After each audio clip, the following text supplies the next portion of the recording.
sejam todos bem-vindos ao EBD Online, com mais um programa do subsídio para lição de adultos, lição de número 3, a sutileza da imoralidade sexual. Registramos aqui a preciosa paz do Senhor Jesus como saudação para todos os nossos irmãos que acompanham esta programação.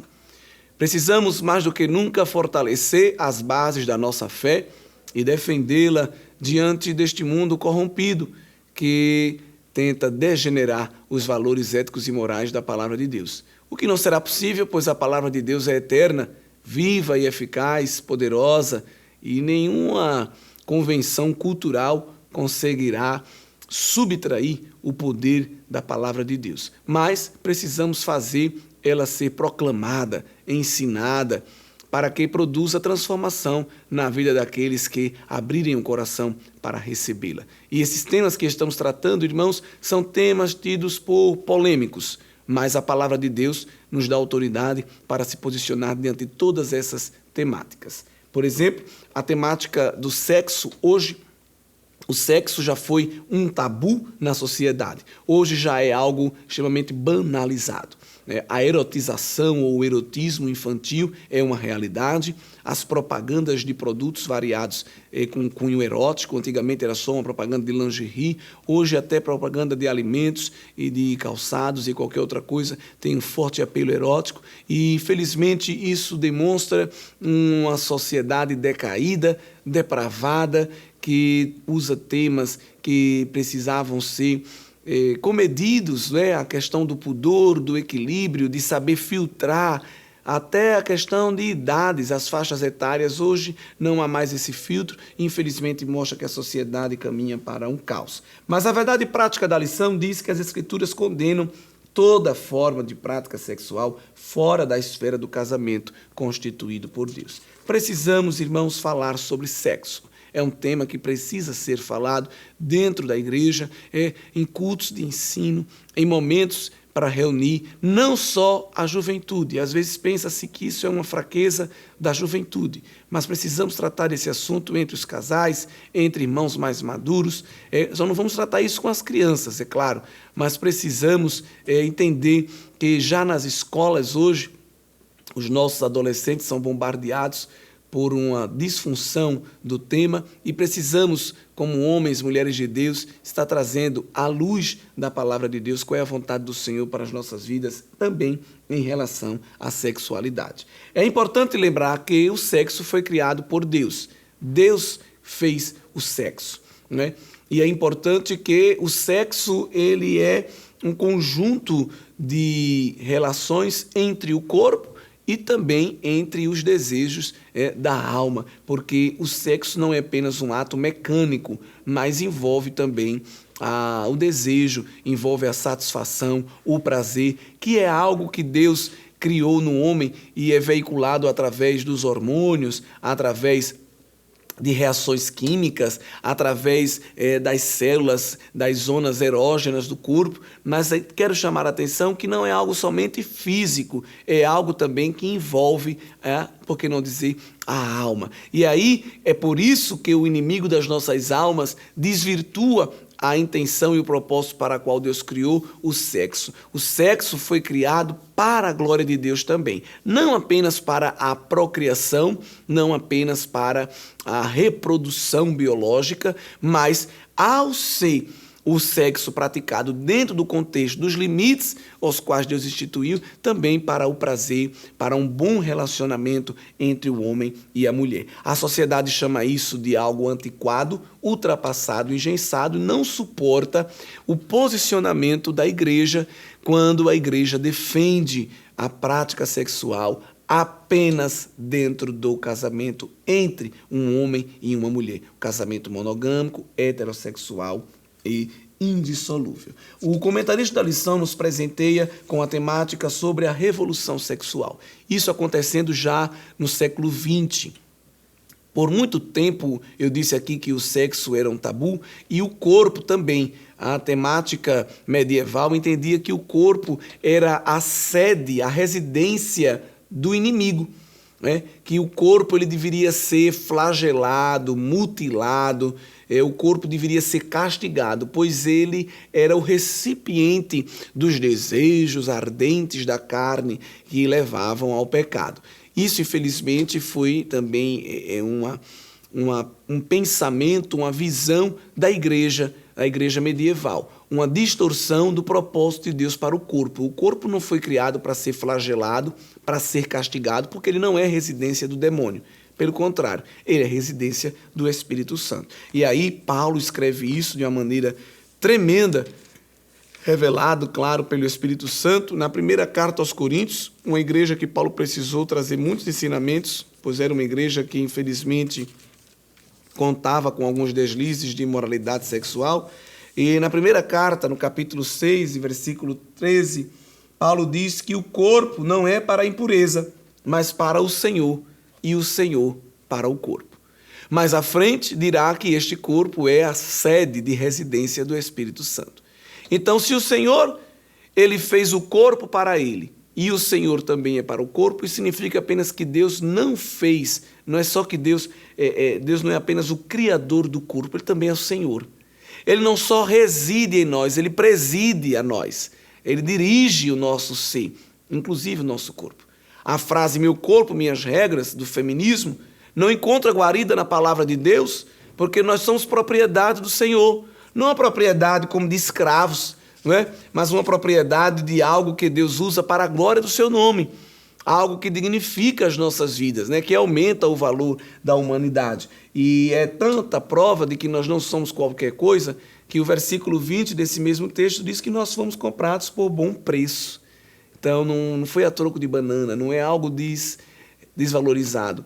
E por termos esse alto valor inerente, não a nós, mas do Senhor em nós, devemos glorificar ao Senhor no nosso corpo. Não só com o corpo, mas no corpo. Isso é muito importante, irmão, chamar a atenção, porque, infelizmente, há essa descaracterização do corpo hoje nessa cultura, principalmente na cultura ocidental, humanista, secularista, né, que nega o divino e que vê o corpo apenas como uma máquina de sexo e de prazer. Nós precisamos chamar a atenção para tudo isso, porque Deus fez o corpo do homem e da mulher, quando eu falo homem no sentido da humanidade geral, com um propósito de glorificá-lo. Inclusive também dentro do sexo. O sexo também termina por glorificar a Deus, porque quando o homem realiza a relação sexual dentro dos limites que a palavra de Deus nos orienta, o homem está glorificando a Deus porque está cumprindo o propósito para o qual foi feito. E aí essa demonização do corpo na Idade Média vai seguir aí por muitos séculos até chegar à Revolução Cultural, ali nos anos 70 do século passado, aquela revolução que pregava o sexo, drogas e rock and roll, né? Aquele também movimento hippie, o movimento Woodstock, e chamado também de movimento contracultural. Então, nós vamos ver que nessa revolução sexual, o que se mudou foram as práticas, mas os propósitos continuaram vagos, né? A geração anterior dos pais era uma geração adúltera, os pais tinham suas relações extraconjugais, recorriam ao álcool, e aí os jovens vêm querendo agora um novo modo de viver e continuam procurando uma saída, mas o vazio continua lá. Então só mudam o álcool pelas drogas, agora vão utilizar vários tipos de drogas, e mudam os relacionamentos extraconjugais heterossexuais para um tipo de relacionamento que vale tudo. Então, as práticas homossexuais, bissexuais, que entrou também muito em moda, e assim continuam vagando em círculos sem chegar em lugar nenhum. E hoje nós temos aí um movimento cultural que prega que o sexo ele pode ser feito por qualquer pessoa, em qualquer momento, de qualquer jeito, desde que seja, no mínimo, com consentimento entre os envolvidos, independente de quais eles sejam. Então, nós vamos ver aí práticas até bestiais que eram abominadas pelo Senhor no Antigo Testamento, e ali Deus já orientava a um padrão sexual, e hoje nós vamos ver a sociedade repetir todos aqueles desmandos que eram muito comuns na sociedade cananeia, por exemplo, da qual o Senhor queria que Israel fugisse e tivesse um padrão de identidade moral que demonstrasse a santidade de Deus. Então é importante que a gente tenha atenção de que isso que está acontecendo aí não é nada novo. É apenas uma repetição do inimigo das nossas almas. Essas práticas elas já estavam aí, e há milênios até. Os cultos a Baal, a deusa Astarote, os irmãos lembram, até lá na Grécia, né?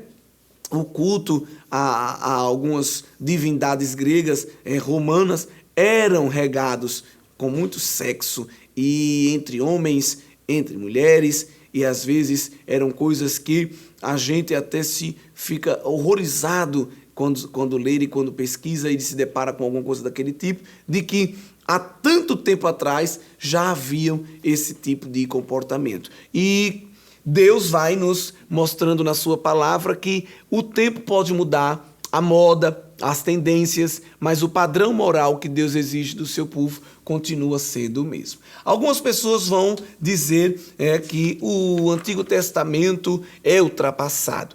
Quando se pegam aquelas orientações em relação ao sexo, lá em Levítico, mas isso aí é coisa do Antigo Testamento.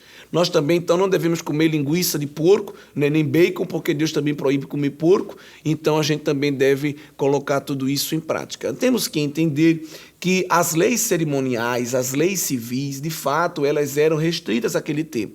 Mas o padrão das leis morais continuam em vigor. A maior prova disso é que o Novo Testamento vai reiterar esses princípios morais. E no que concerne aos princípios sexuais, está claríssimo, porque até o próprio Jesus vai reiterar. Lá em 19 de Mateus, Jesus vai se posicionar sobre o casamento. Milênios após a legislação mosaica se posicionar. E Jesus faz o quê? Muda alguma coisa? Muito pelo contrário. Reafirma, confirma com a mesma autoridade, com a mesma firmeza com a qual nós encontramos na lei mosaica. Para desfazer apologeticamente esse argumento de que essas proibições são coisas do Antigo Testamento, se nós vemos, por exemplo, o texto de Efésios 4, o versículo número 28, vamos ver essa ligação do Novo Testamento, citando o Antigo Testamento e reafirmando o padrão de moralidade que ali era encontrado. Por exemplo, aqui nós temos: aquele que furtava, não furte mais. O furto era proibido no Antigo Testamento. Antes, trabalhe fazendo com as próprias mãos o que é bom, para que tenha com que acudir ao necessitado. O Novo Testamento, a nova aliança, a dispensação da graça, não vem afrouxar as rédeas. Pelo contrário, vem reafirmá-las. Agora, não sobre o princípio da legalidade, do moralismo propriamente dito, da religiosidade, mas sobre o fundamento de agradarmos a Deus e de honrarmos a santidade de Deus. Veja também Colossenses, outra temática em que o apóstolo Paulo vai se posicionar, o capítulo 3 e o versículo 9. Não mintais uns aos outros. Isso era o padrão do Antigo Testamento. Aqui está sendo reafirmado.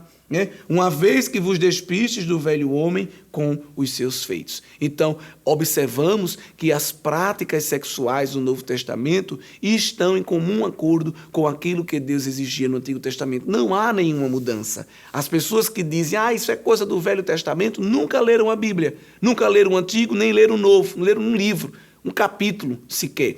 E ficam utilizando, às vezes até famosos youtubers, blogueiros, se posicionam sobre as Sagradas Escrituras de maneira até que nos assusta o analfabetismo teológico dessas pessoas, que são tidas como gurus, como experts, como especialistas em um assunto que eles talvez não sabem nem a capa do livro, não sabem nem diferenciar uma tradução bíblica da outra. Então tenhamos muito cuidado, porque as Sagradas Escrituras não se contradizem, pelo contrário, se reafirmam. As páginas das Sagradas Escrituras se complementam em uma perfeita harmonia para a glória de Deus. A nova moralidade sexual vai de encontro às Escrituras, porque a nova moralidade sexual dá o direito, entre aspas, às pessoas a satisfazerem os seus desejos da maneira que elas quiserem.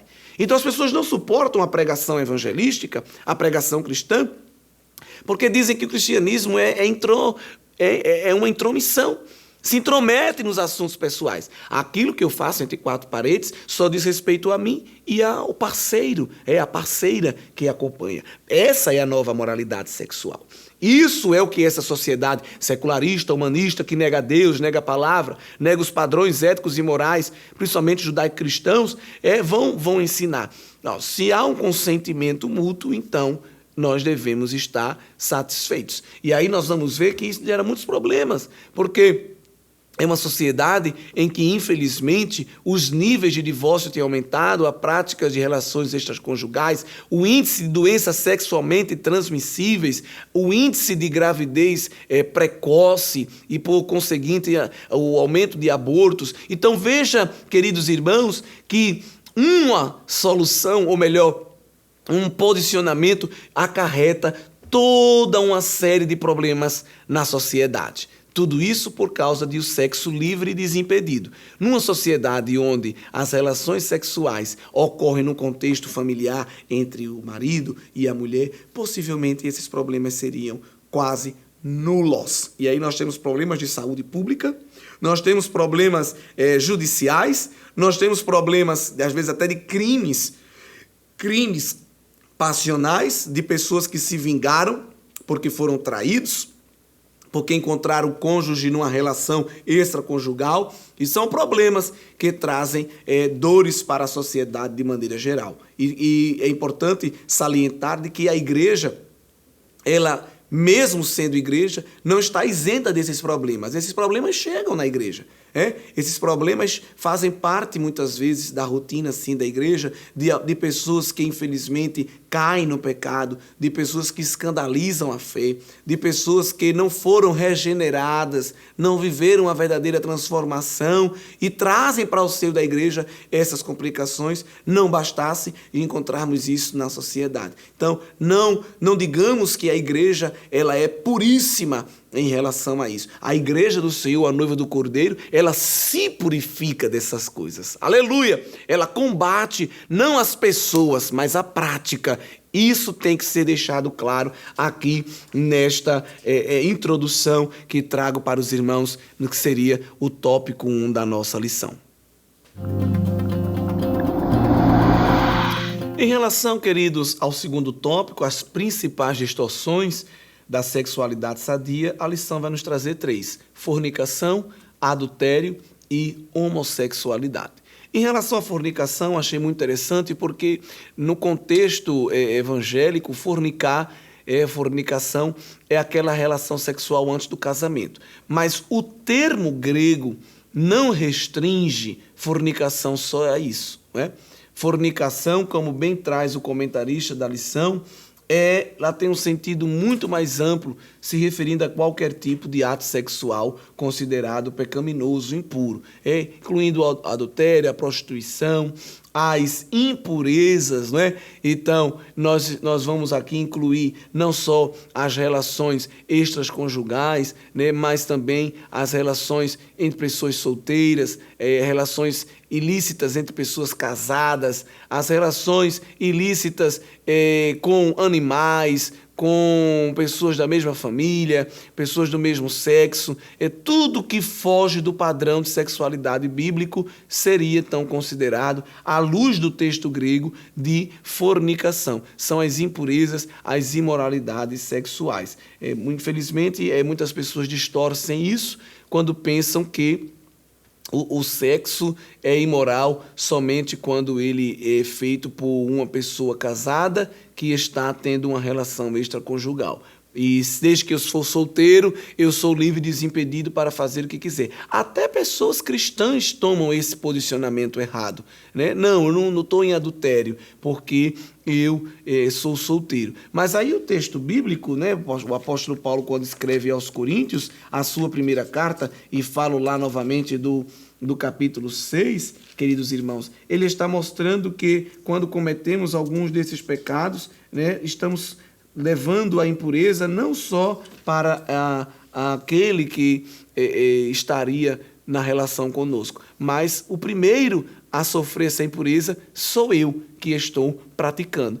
E aí estou infringindo, estou transgredindo um padrão de santidade, porque Deus habita dentro de mim. E sendo a casa, sendo a moradia do Espírito, eu não posso transgredir esta moradia, esta residência espiritual. É interessante, e aí se desconstrói esse conceito dos solteiros de que não, eu sou jovem, muita testosterona, eu tenho que aproveitar minha mocidade. E aí Paulo, no capítulo 6, verso 16, diz assim: ou não sabeis que o homem que se une à prostituta forma um só corpo com ela? Porque, como se diz, serão os dois uma só carne. Mas aquele que se une ao Senhor é um espírito com ele. Então, para não deixar dúvidas, ele convida-nos a fugirmos da impureza, fugirmos da fornicação. Observe aqui que o termo que ele usa é impureza. É qualquer imoralidade sexual. Qualquer imoralidade sexual. Qualquer desvio da prática sexual que Deus ordena, que é aquela entre um homem e uma mulher na bênção do casamento. E aí ele fala aqui, observe, qualquer outro pecado que uma pessoa cometer é fora do corpo. Mas aquele que pratica a imoralidade, e a imoralidade que Paulo se refere aqui é a sexual, peca contra o próprio corpo. Porque o nosso corpo é residência do Espírito. Então, os pecados de imoralidade sexual, a prática de fornicação é um atentado contra esta residência do Espírito Santo, tá bem? Muitas pessoas vão observar aí o sexo como uma mera satisfação do instinto animal e hormonal. Outros vão ver o sexo como um ato mecânico, mas cuidado, o sexo não é um ato mecânico, não é um ato puramente instintivo, não é apenas a realização de um desejo hormonal. O sexo é um elo entre duas pessoas. Veja que Paulo diz aqui no verso de número 16 que quando se junta com uma prostituta, um homem forma com ela um só corpo. Então, quando eu me caso e recebo a bênção de Deus, estou vivendo aquilo que Gênesis e Jesus em Mateus diz, né? Formarão ambos uma só carne. A bênção do matrimônio, ela é seguida desta concepção carnal, essa conjunção carnal, quando homem e mulher se fazem uma só carne. A intimidade do casamento, ela vem com a relação sexual. Daí porque também Deus, ele abomina o sexo antes do casamento e o sexo sem casamento. Porque o matrimônio, ele é consumado com a relação sexual. É claro que tem a bênção de Deus, a oração, mas é preciso que um homem e uma mulher, né, depois de receber esta bênção, aquela oração na cerimônia, venha a ter a prática sexual para que se chegue à intimidade carnal, que é uma das características do matrimônio. Então, o sexo dentro do matrimônio é uma bênção, é algo que foi feito para ser desfrutado pelo homem e pela mulher. E as Escrituras vão mostrar como isso deve ser feito. Em que sentido? Não no sentido das posições em si, né? Que muitas pessoas ficam perguntando, isto é permitido, aquilo é permitido. O maior interesse não deveria ser nem saber essas coisas, mas primariamente em saber honrar a Deus com aquela prática. Estou honrando a Deus? É para a glória de Deus? Estou cumprindo o propósito para o qual Deus criou esta bênção? Isso é uma bênção? Então isso já responde muitos outros questionamentos que com certeza pairam aí no imaginário social. Queridos irmãos, falando também sobre o sexo como não um ato mecânico entre dois objetos, mas um mero de ligação, eu sugiro que o professor debruce uma parte da aula sobre Provérbios capítulo 5. Provérbios 5, do verso 3 ao 20, nós temos ali um texto grande em que você, professor, pode utilizar para convencer, né, epistemologicamente, eu gosto muito dessa palavra, que é a palavra do conhecimento, o aluno, com base nas Escrituras, de que o sexo é um elo de intimidade. Então, se eu tenho relações sexuais à torto e à direito com quem vem na minha frente, estou criando este elo de intimidade com todas essas pessoas? A gente sabe que não, claro. Há pessoas que vão para festas, para baladas e têm relação, não sabem nem o nome. Tiveram a relação ali, vai cada um para sua casa, nunca mais vão se ver, nunca mais vão se falar, não sabia nem o nome daquelas pessoas. Pessoas, às vezes, até que se fazem uso de drogas, né, de entorpecentes da bebida alcoólica para se aproveitar de alguém que está fora de si e tirar dali um proveito sexual, o que é uma grande tristeza e uma grande lástima. Mas quando nós vemos aqui a advertência contra a lascívia, no capítulo 5 de Provérbios, vamos observar que Deus coloca para o homem um cuidado contra o adultério, contra a mulher de fora, e convida o homem a desfrutar daquilo que Deus já lhe deu dentro de casa. De linguagem muito poética, no versículo 15, né, um texto muito conhecido: bebe a água da tua própria cisterna e das correntes do teu poço. Verso 18: seja bendito o teu manancial e alegra-te com a mulher da tua mocidade. Vê que coisa linda. Verso 19: sacia-te os teus seios em todo o tempo e embriaga-te sempre com as suas carícias. Né? As carícias, elas fazem parte da relação sexual. Num contexto assim secularista, são chamados de preliminares. Mas foi Deus quem criou isso. Né?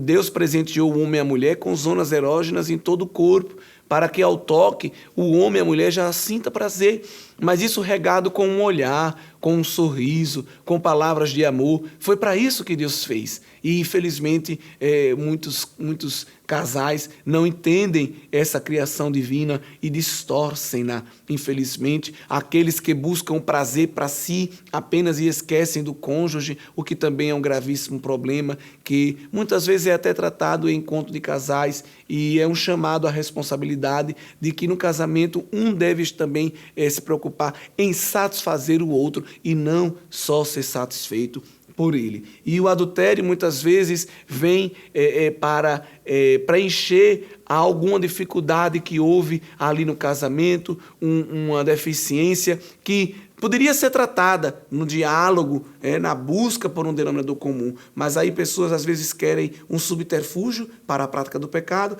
Já que não sou saciado aqui por esta fonte, vou procurar outra, o que para Deus é pecado. Porque na oração, na leitura da palavra, nós podemos aprender como encontrar solução para tudo isso. É interessante que no livro da lição, o comentarista José Gonçalves nos traz algumas aplicações e alguns ensinos acerca de José, como José escapou diante do pecado do adultério, do pecado da fornicação. Em primeiro lugar, José viveu em meio a uma cultura pagã, mas não se paganizou. Ali no Egito, as práticas sexuais, na verdade, em todos os grandes impérios, não só no egípcio, mas no babilônio, no Império Romano, grego, as práticas sexuais ilícitas eram uma realidade e era uma grande bagunça o que se vivia. E José poderia dizer: agora eu estou no Egito, agora eu sou cidadão egípcio, eu vou fazer o que dá. Sou jovem, sou solteiro, sou livre, sou desimpedido, mas mesmo estando em uma sociedade pagã,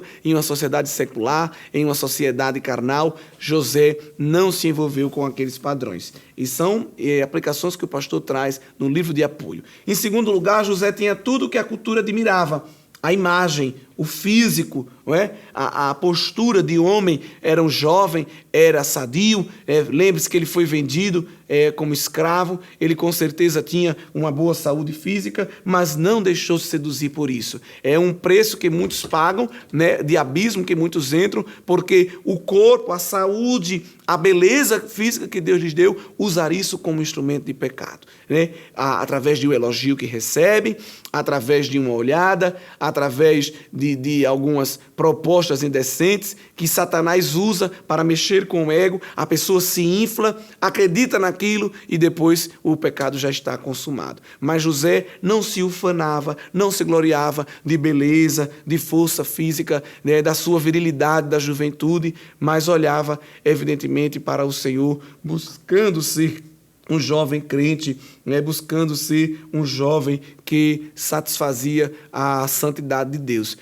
Gênesis 39, verso 6, nos mostra que ele tinha um belo porte e uma boa aparência. Então, José com certeza chamava a atenção de outras mulheres, mas não fazia isso de maneira sensual, de maneira natural, pela libido daquelas mulheres que com certeza estavam ali. Nós temos o registro da mulher de Potifar, mas quem sabe mais alguém não já tinha ali observado, mas José não flertava com o pecado, não brincava de sedução, com certeza numa postura de homem crente, trabalhando, servindo e buscando agradar a santidade de Deus. Em terceiro lugar, mesmo sendo um homem de Deus, José não estava imune à tentação.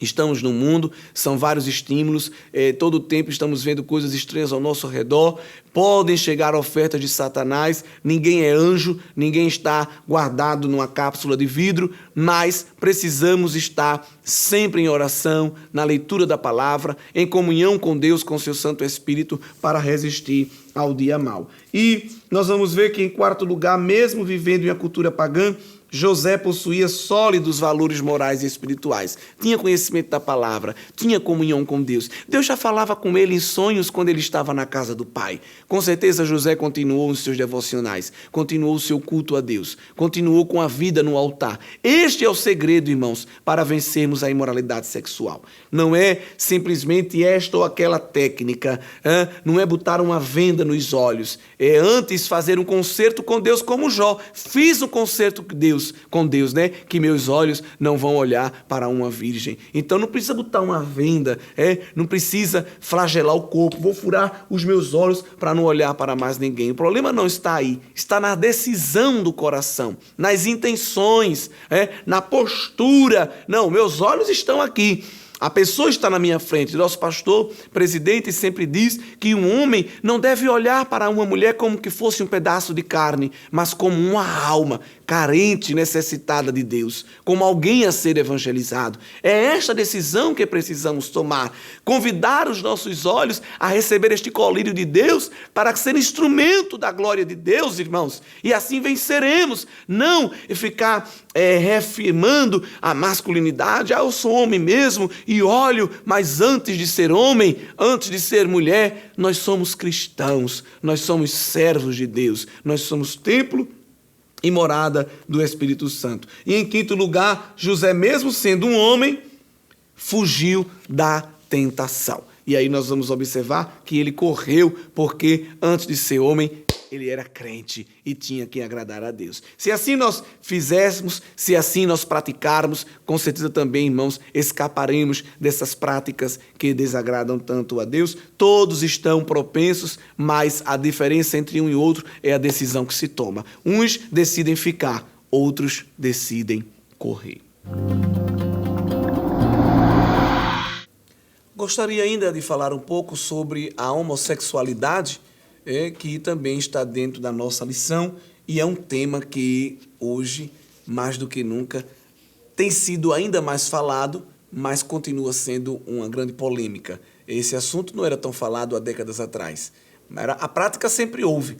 Hoje o assunto é falado e tem gerado muitos problemas, principalmente nas redes sociais. A homossexualidade, na cosmovisão cristã, que se baseia na palavra de Deus, é uma prática pecaminosa. A pregação cristã hoje, em alguns locais, tende a ser até criminalizada. Há pessoas lutando para criminalizar a pregação cristã, alegando-a de homofóbica, fundamentalista, preconceituosa, intolerante e tantas coisas mais. Mas o que temos que entender é que a fé cristã tem alguns preceitos e alguns fundamentos. E a condenação da homossexualidade, não do homossexual, é uma questão de fé, é uma questão de crença. Assim como cada religião tem os seus posicionamentos sobre várias áreas da vida, o cristianismo também tem os seus posicionamentos. E o cristianismo se baseia na palavra de Deus. Aquilo que a palavra de Deus aponta como transgressão à vontade de Deus, nós entendemos que é pecado e procuramos não praticar. Porque o cristão busca agradar a Deus em toda a sua maneira de vida. A igreja não tem problema com as pessoas que praticam o ato, porque a igreja foi chamada a amar. Sim, o evangelho é amor de Deus, sim, mas o evangelho também é o convite ao arrependimento, à transformação. A igreja não hostiliza, não ridiculariza, a igreja não agride, nem verbal, nem fisicamente, pelo menos a igreja do Senhor, as pessoas que conhecem a sua palavra. A igreja não incita ódio no coração das pessoas em relação àqueles que praticam aquilo que está de contra a palavra de Deus. De maneira alguma. O Evangelho nos motiva a amá-los e a ir até essas pessoas carentes de Deus, de salvação, e dar a elas uma porta de esperança. Não obrigar ninguém a nada, mas apresentar uma saída, apresentar uma solução que está em Cristo Jesus. A prática é combatida, mas os praticantes são amados, são abraçados, devem ser vistos com um olhar de misericórdia, porque um homossexual, um bissexual, um transexual, ele não é menos humano e nem é mais humano. Ele é humano como todos. Fala-se tanto, que os homossexuais e as pessoas da comunidade LGBT são iguais, mas o que está acontecendo é que estão se colocando essas pessoas num patamar mais elevado, num patamar acima, até intocável. Se são humanos iguais, então não podem se contradizer.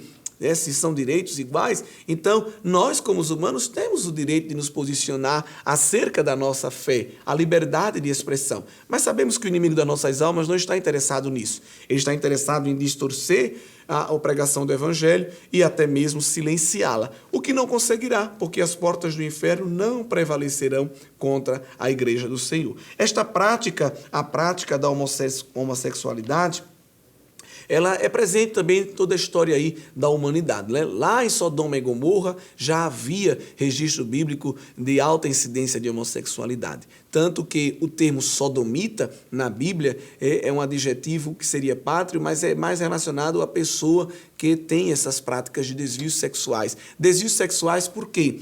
Por que falamos de desvios sexuais? Porque são práticas sexuais que não se adequam ao padrão bíblico. Não é o meu padrão. É o padrão bíblico, o padrão da palavra de Deus. Paulo, quando escreve a igreja em Roma, e eu falei aqui que os impérios geralmente eram marcados por essa imoralidade, ele vai mostrar que já era comum naquela época pessoas, não era certo, mas já era comum, frequente, ver pessoas que distorciam aquilo que Deus tinha dado ao homem como bênção, na sexualidade. Romanos 1:26, pelo que Deus os abandonou às paixões infames, porque até as suas mulheres mudaram o uso natural, no contrário à natureza. E semelhante também os varões, deixando o uso natural de mulher, se inflamaram em sua sensualidade uns para com os outros. Haviam cultos ali pagãos em Roma, onde os homens se deitavam com os homens. Na verdade, na Grécia, o homem, quando queria ter prazer sexual, ele buscava se deitar com outro homem, porque entendia que a relação sexual com a mulher era apenas para fins de reprodução. Uma grandíssima distorção bíblica, um grandíssimo atentado à vontade de Deus. E aí onde está o Império Romano? Onde está o Império Grego? Caíram, só ruínas. E infelizmente digo isso, porque é claro que nós temos muita influência ainda do Império Romano, do Império Grego, da filosofia grega, do direito romano ainda em nossos dias, mas são estruturas de uma sociedade que levou ela à ruína. E aí nós vemos que essas práticas, elas são práticas que vão de encontro à vontade de Deus. Não é uma questão de opinião humana, mas é da palavra de Deus. No capítulo 1, versículo 28, Deus fala, usando Paulo, que por haverem desprezado o conhecimento de Deus, o próprio Deus os entregou a uma disposição mental reprovável para praticarem coisas inconvenientes. Isso é muito forte, porque nós vamos ver que em outro momento o apóstolo Paulo diz que essas pessoas têm práticas que elas não devem nem ser citadas. Vejamos, por exemplo, a primeira carta que Paulo escreve a Timóteo, o capítulo é o 1 e os versículos 8 ao 11. Importante a gente ler. Sabemos, porém, que a lei é boa, se alguém dela se utiliza de modo legítimo, tendo em vista que não se promulga a lei para quem é justo, mas para transgressores e rebeldes, irreverentes e pecadores, ímpios e profanos, parricidas e matricidas, homicidas, impuros, sodomitas, raptores de homens, mentirosos, perjuros e para tudo quanto se opõe à sã doutrina, segundo o evangelho da glória do Deus bendito, do qual fui encarregado. Observe que a transgressão da lei, os sodomitas aparecem, junto com os impuros. Não só homens que têm relações sexuais com outros homens, ou mulheres que têm com pessoas do mesmo sexo, mas toda e qualquer outra impureza. pessoas que adulteram com o olhar. Há pessoas que batem no peito, eu sou macho, eu sou homem, né? Ou mulheres também que se vangloriam da sua feminilidade, mas que com os olhos adulteram. E Jesus disse, olha, se teu olho deseja a mulher do próximo, é melhor arrancá-lo. Jesus estava falando não no sentido literal, mas no sentido de que aquele olho não tem nenhuma utilidade, é melhor ele não ser útil. Porque se ele só serve para a carne, é melhor não utilizá-lo. Então, observe que Deus ele não passa a mão. Ele coloca todo esse grupo aí, olha, no mesmo patamar. Porque são pessoas que vão de encontro à orientação de Deus. Vão de encontro à sã doutrina. Essa sã doutrina aqui não é uma orientação de um homem. Não é uma cartilha dogmática de uma instituição. A sã doutrina é a palavra de Deus. A palavra verdadeira, as verdades eternas. E o mundo não suporta a verdade absoluta, desmistifica essa ideia de verdade absoluta, criando uma ideia de verdade relativa. A verdade é um ponto de vista e nós não cremos nisso. Isso, na verdade, é um grande mito, porque nós sabemos que a palavra de Deus é a verdade. Santifica-os na verdade, a tua palavra é a verdade, disse o Senhor Jesus em João 17. Queridos irmãos, há um padrão bíblico a ser seguido.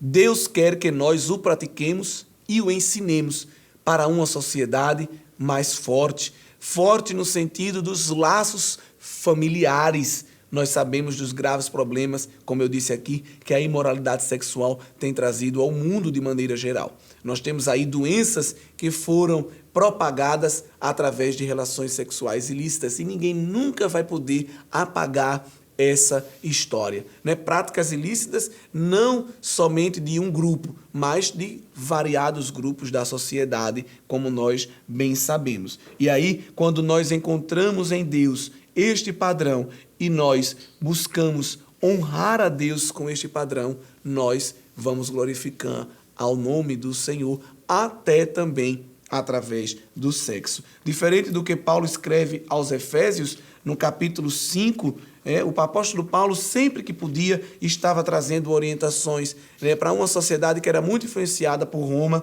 e pela Grécia. E aos Efésios, capítulo 5, verso 3, ele diz, mas a impudicícia e toda sorte de impurezas ou cobiça nem sequer se nomeia entre vós, como convém a santos, nem conversação torpe, nem palavras vãs ou chocarrices, coisas inconvenientes, antes, pelo contrário, ações de graças. Sabei, pois isto, nenhum incontinente, ou impuro, ou avarento, que é idólatra, tem herança no reino de Cristo e de Deus. E falo novamente que quando Paulo usa aqui a palavra impuro, é em relação às impurezas da imoralidade sexual. Observe que essas pessoas são isentas do acesso ao reino eterno. Por quê? Porque abrem mão de um padrão divino para satisfazer aos seus próprios desejos. E no verso de número 12, o apóstolo diz que o que eles fazem em oculto, até referir, é vergonhoso. Que Deus nos ajude, irmãos, que Deus guarde a igreja, que Deus guarde as famílias, que Deus guarde os casais, que Deus guarde cada crente a viver um padrão de pureza sexual, que façamos uma aliança com o Senhor para agradá-lo em todo o nosso modo de viver. Eu trago como sugestão também para esse trimestre este livro do David Platt, muito conhecido, Contra a Cultura, um chamado compassivo para confrontar o mundo de pobreza, de racismo, de escravidão sexual, de perseguição, de aborto, de pornografia. Aqui nós temos 2 capítulos que são muito úteis para esta lição.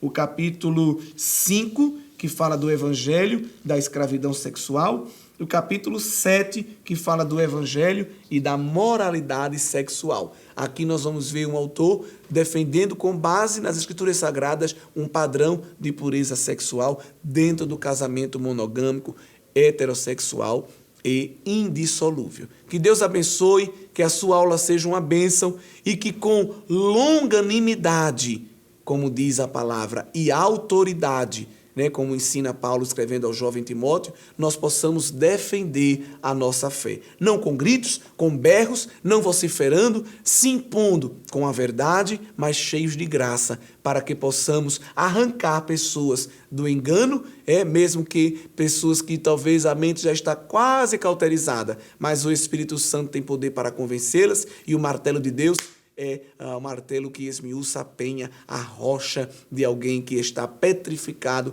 no seu próprio entendimento. Que Deus te abençoe, irmãos, e que possamos condenar não os que fazem, mas a prática em si. Condenar não aos gritos, como disse, mas com o ensino das Sagradas Escrituras. Que o conhecimento é capaz de mudar a vida de quem lê, a gente já sabe. E que livro você pode comprar em qualquer livraria. Mas nós transformamos 100% do nosso lucro em mudança de vidas, através da ação social, evangelismo e missões. Ao adquirir qualquer um de nossos produtos, seja presencial ou à distância, você está investindo em alguém. Na próxima vez que você for comprar livros ou artigos evangélicos, não vá em qualquer lugar. Vá na Livraria Arca Missionária. Uma nova história começa quando você compra aqui. Agora você pode fazer a sua contribuição através do Pix, uma operação rápida, segura e sem custos. Abra o aplicativo do seu banco, clique na opção Pix e em seguida vá na opção Transferência. Depois é só digitar nossa chave Pix, que pode ser o nosso CNPJ 11 120 490 0001 86. Nosso e-mail contribua@eadalp.org.br ou nosso celular 81 98883 2755. Verifique se a contribuição é para a Igreja Evangélica Assembleia de Deus em Abreu Lima, Pernambuco. Confirme a transferência e depois siga o procedimento do seu banco. Anote nossas chaves Pix para não esquecer. CNPJ 11 120 490 0001 86. E-mail contribua@iadalp.org.br. Celular 81 98883 2755. Você está contribuindo para o crescimento da obra de Deus.